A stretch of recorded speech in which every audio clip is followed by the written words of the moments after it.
Well, this morning we're beginning a two-week mini-series on welcome to relationships. And you might think to yourself, well, what exactly is Pastor Brian going to be talking about? But there's a twofold meaning to this kind of bulletin, or the bulletin image.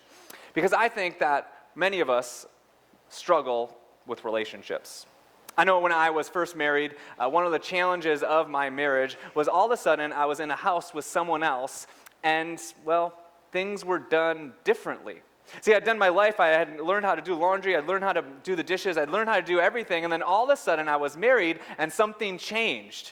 In fact, I learned I didn't know how to do the things that I had learned all of my life, and my mom must have taught me wrong, or maybe I forgot what she had done, but apparently I didn't wash the dishes correctly, I didn't do the laundry correctly, and I didn't do some other things correctly, and I found out that there was another way to do things. Does that ever happen to anyone? Yeah, you found out? No? Especially the men in the room, probably never has happened, or some of our youth never have done anything wrong ever.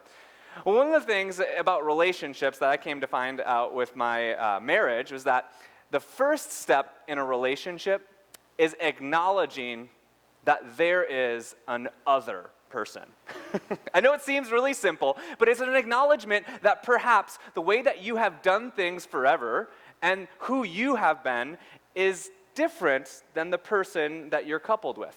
And this isn't just marital relationships, this is all relationships. A relationship, think about it, cannot truly begin until you recognize that the person you are relating to is different than you. We began our call to worship, different stories, different lives, different histories.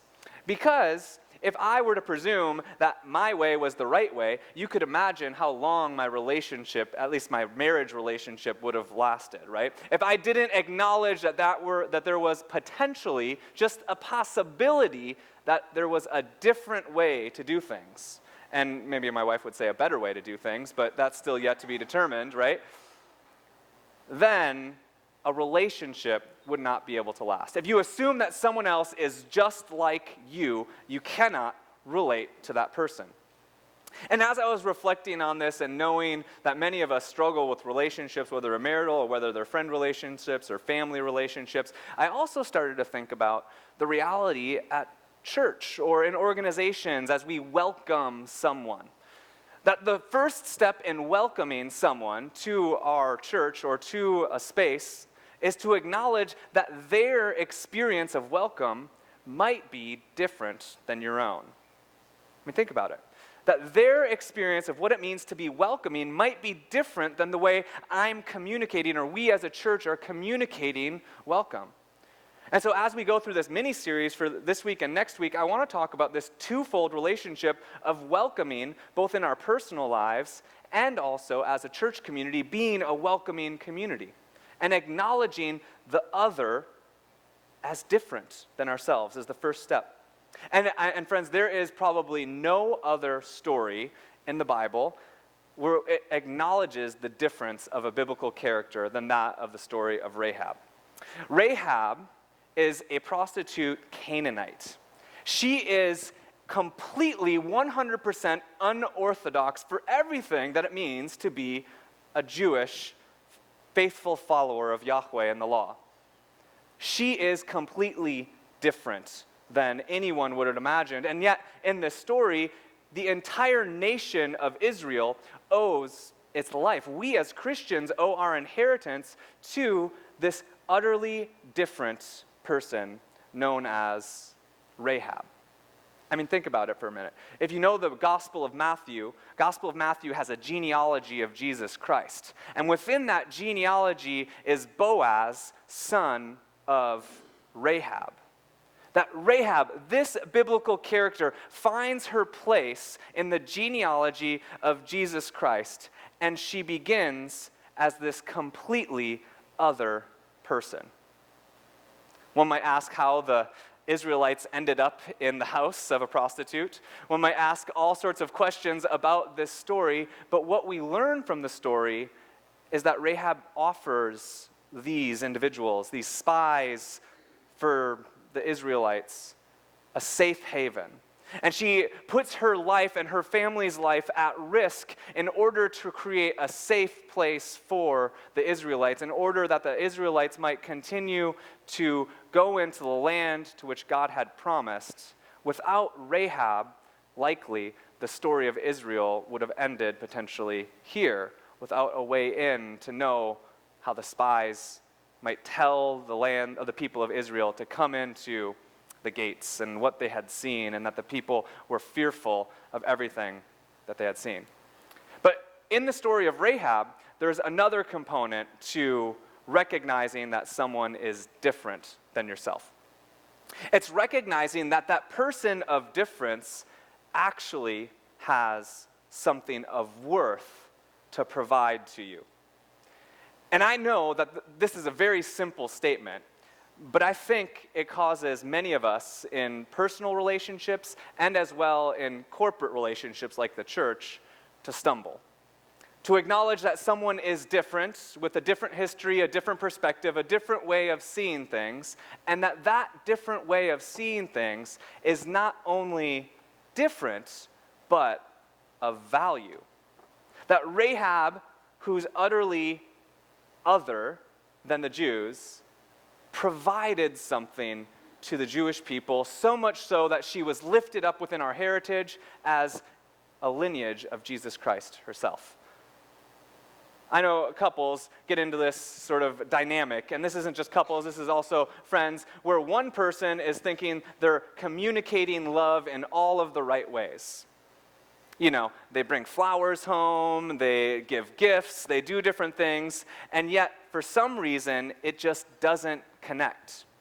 Because the partner is different and has a different way of communicating love and receiving love. So one is giving gifts. Maybe you've heard the 5 love languages. Have you heard of that? Of the gift giving, of acts of kindness, and of quality time. Well, if they miss each other and you don't learn to value someone else's perspective, couples can get into this, I call it a tizzy, where they miss each other and they swirl around each other in an orbit, kind of like the planets above, and they find themselves wondering what happened to their relationship.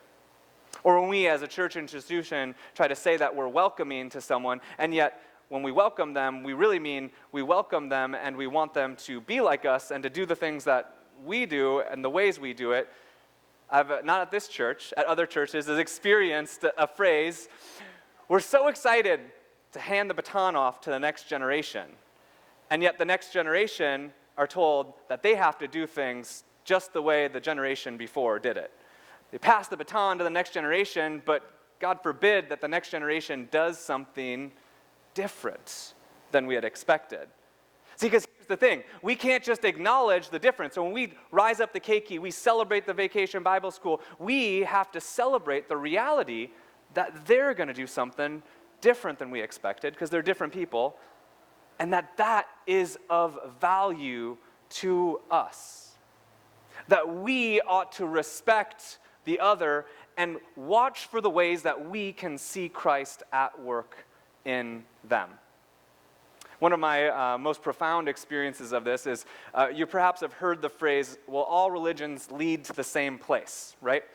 And I think that at some level we could talk about and debate that theologically, and perhaps we can have a small group where we can open up that question a little bit more. But one of the problems I see with that is it presumes that everyone is worshiping the same God in the same kind of similar ways and doesn't acknowledge true difference.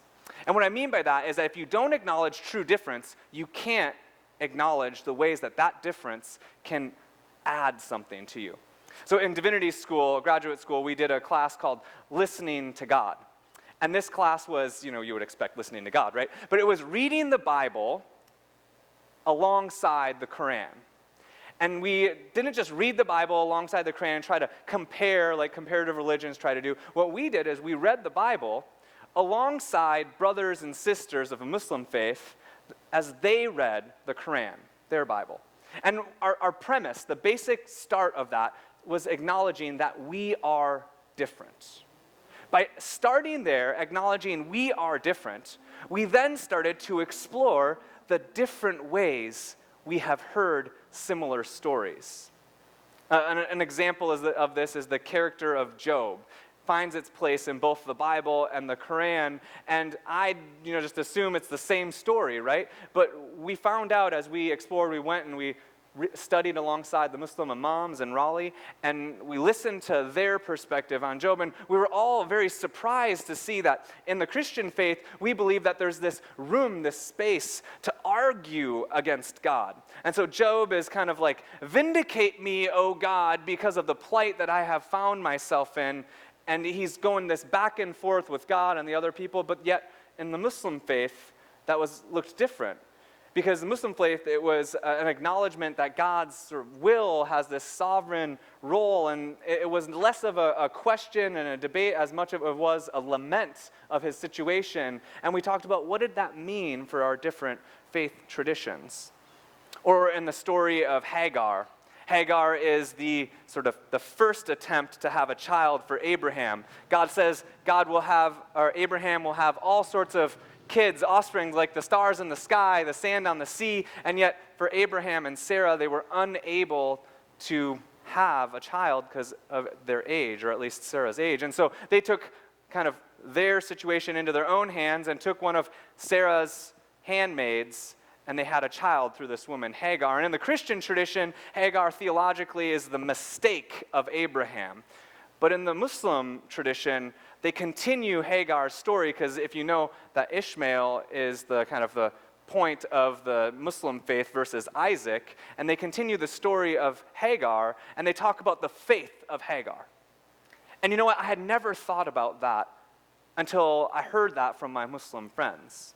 And they talk about the faith of Hagar being obedient to Abram and Sarah. And then when she went off and she was sent away with no resources and no support system, they have a story and a dialogue of her leaving her child in a bush and going to a well and trekking back many miles to provide for her child and doing it over and over again until that story continues. And all of a sudden, this biblical character that was a mistake in the Bible, I reread and I saw differently. I saw that this woman, Hagar, wasn't a mistake as much as she was a faithful follower of what she believed God was at work doing. And by acknowledging the difference, we then were able to go deeper in our own traditions. We were able to say that your perspective is different than mine, but that difference is okay, and that difference can teach me more about my own faith.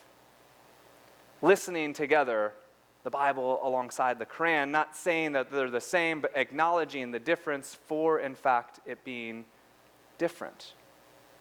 But sometimes we are blinded by our own perspective.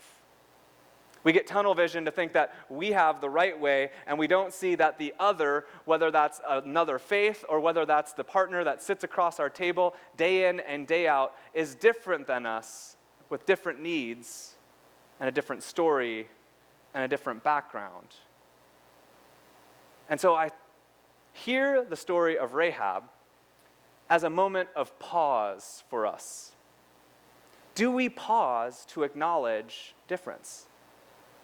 Truly, to say, this person is other than myself. And do we stop there for a moment and then think to ourselves, how might God reveal God's self to me through that person and that person's difference? That we tell our keiki in Vacation Bible School that you are unique and God has made you in unique ways and that God's going to use you in particular to do great things. And that's true of all of us. If we acknowledge that God has given you unique personality, a unique story, a unique framework for which you can give yourself back to God. But that uniqueness is not something to squelch, but it's something to celebrate. What makes you, you is a gift to all of us.